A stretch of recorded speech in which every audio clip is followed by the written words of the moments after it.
आज हम प्लेटो के न्याय सिद्धांत और प्लेटो के द्वारा बताए गए न्याय के प्रकारों के बारे में अध्ययन करेंगे। राजनीतिक दर्शन की न्याय एक प्राचीन संकल्पना रही है। पाश्चात्य राजनीतिक दर्शन में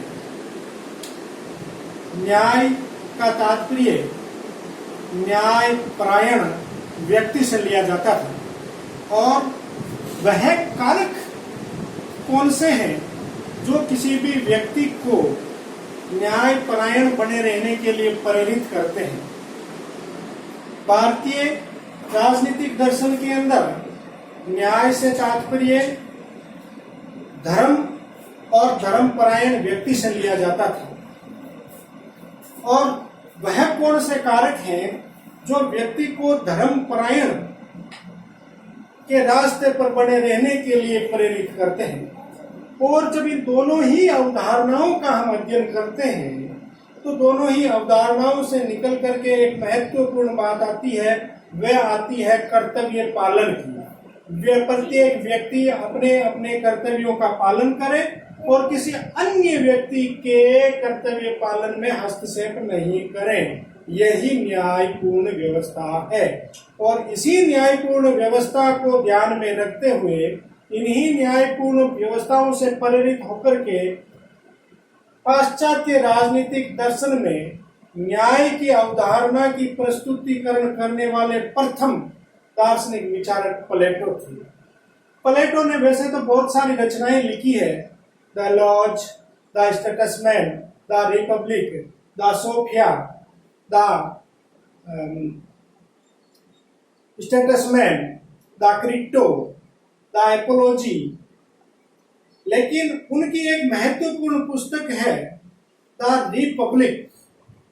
उस रिपब्लिक पुस्तक के अंदर उन्होंने प्लेटो ने न्याय के सिद्धांत का प्रतिपादन किया है। प्लेटो के अनुसार न्याय दो प्रकार का होता है, एक होता है व्यक्तिगत न्याय और एक होता है सामाजिक न्याय या राजनीतिक न्याय।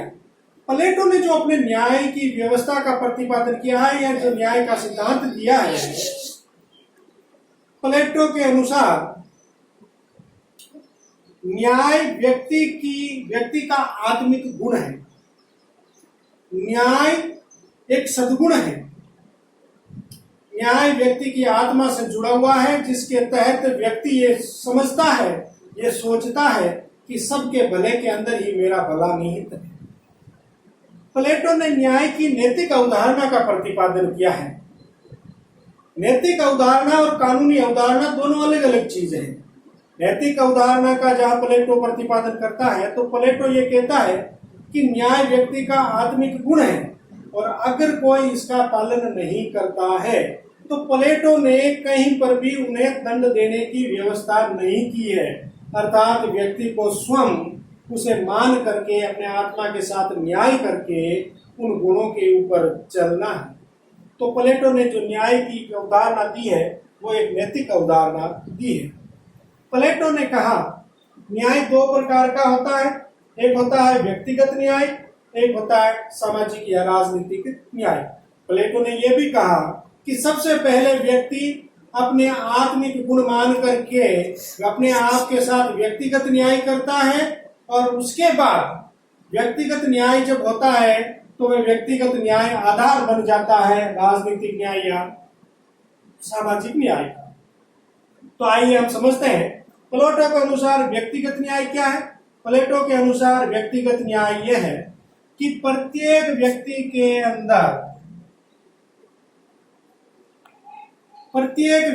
अंदर समाज में जितने भी व्यक्ति हैं, प्रत्येक व्यक्ति के अंदर तीन तत्व पाए जाते हैं, यानी कि तीन गुण पाए जाते हैं।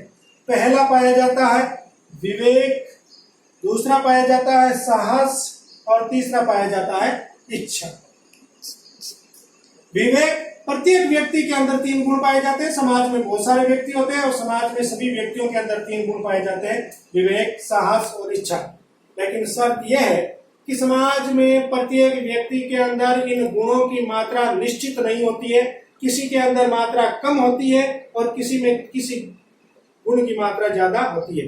यानी कि किसी में विवेक गुण ज्यादा होता है, किसी में साहस ज्यादा होता है और किसी में इच्छा ज्यादा होती है। अपन देखते हैं समाज के अंदर एक आदमी होता है जो शारीरिक रूप से कमजोर होता है, लेकिन विवेक उसके अंदर बुद्धि बहुत ज्यादा होती है। कुछ लोग ऐसे होते हैं जिनके अंदर बुद्धि नहीं होती है, लेकिन शारीरिक रूप से वो बड़े मजबूत होते हैं। और कुछ लोग ऐसे होते हैं जिनमें बुद्धि भी कम होती है, साहस भी कम होता है, लेकिन उनके अंदर व्यापार करने की कला बहुत ज्यादा पाई जाती है, उनके अंदर कृषि करने की कला पाई जाती है, उत्पादन बढ़ाने की कला पाई जाती है, तो वो इच्छा वाले वर्ग में आते हैं।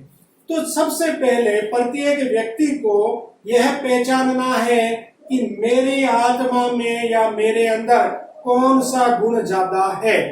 मेरे अंदर विवेक ज्यादा है, साहस ज्यादा है या इच्छा ज्यादा है।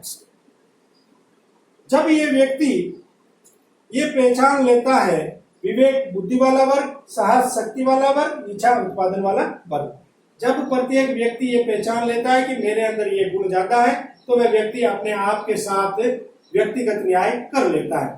अब ये व्यक्तिगत न्याय सामाजिक न्याय या राजनीतिक न्याय का आधार बनेगा कैसे? जिन लोगों के अंदर, प्लेटो महोदय कहते हैं, जिन लोगों के अंदर विवेक तत्व ज्यादा है वो एक बुद्धि वाला एक वर्ग बनेगा। उस वर्ग का नाम होगा शासक वर्ग। जिस वर्ग के अंदर शक्ति या साहस ज्यादा है उनका एक वर्ग बनेगा और वो वर्ग बन जाएगा सैनिक वर्ग। और जिनके अंदर इच्छा या उत्पादन की क्षमता ज्यादा है उनका एक वर्ग बन जाएगा और वो वर्ग बन जाएगा उत्पादक वर्ग। अब समाज में 3 वर्ग बन गए। जिनके अंदर बुद्धि ज्यादा है वो शासक वर्ग बन गए, जिसके अंदर साहस ज्यादा है वो सैनिक वर्ग बन गए, और जिसके अंदर उत्पादन करने की क्षमता ज्यादा है वो उत्पादक वर्ग बन गए। अब प्लेटो महोदय कहता है कि समाज के अंदर 3 वर्ग बन गए हैं। जिनमें बुद्धि ज्यादा है उनका शासक वर्ग बन गया, शक्ति वालों का सैनिक वर्ग, और शासक वर्ग का कार्य ये होगा शासन करने का, सैनिक वर्ग का कार्य ये होगा राज्य की रक्षा करने का, और उत्पादक वर्ग का ये होगा उनकी आवश्यकताओं की पूर्ति के लिए उत्पादन कार्य करने का। अब समाज में ये 3 वर्ग बन गए और अब ये तीनों ही वर्ग अपने अपने कर्तव्यों का पालन करेंगे और अन्य किसी दूसरे वर्ग के कार्य में हस्तक्षेप नहीं करेंगे। ये जब ये बात हो जाती है तो ये बन जाता है व्यक्ति सामाजिक न्याय या राजनीतिक न्याय। अब राज्य का ये दायित्व है कि वह समाज के उन तीनों वर्गों को अपने वर्ग के अनुसार कार्य करें, उसमें हस्तक्षेप नहीं करें। इसी के साथ हमने समझा प्लेटो के न्याय सिद्धांत और उसके प्रकारों को। मिलते हैं अगले वीडियो के अंदर। नेक्स्ट।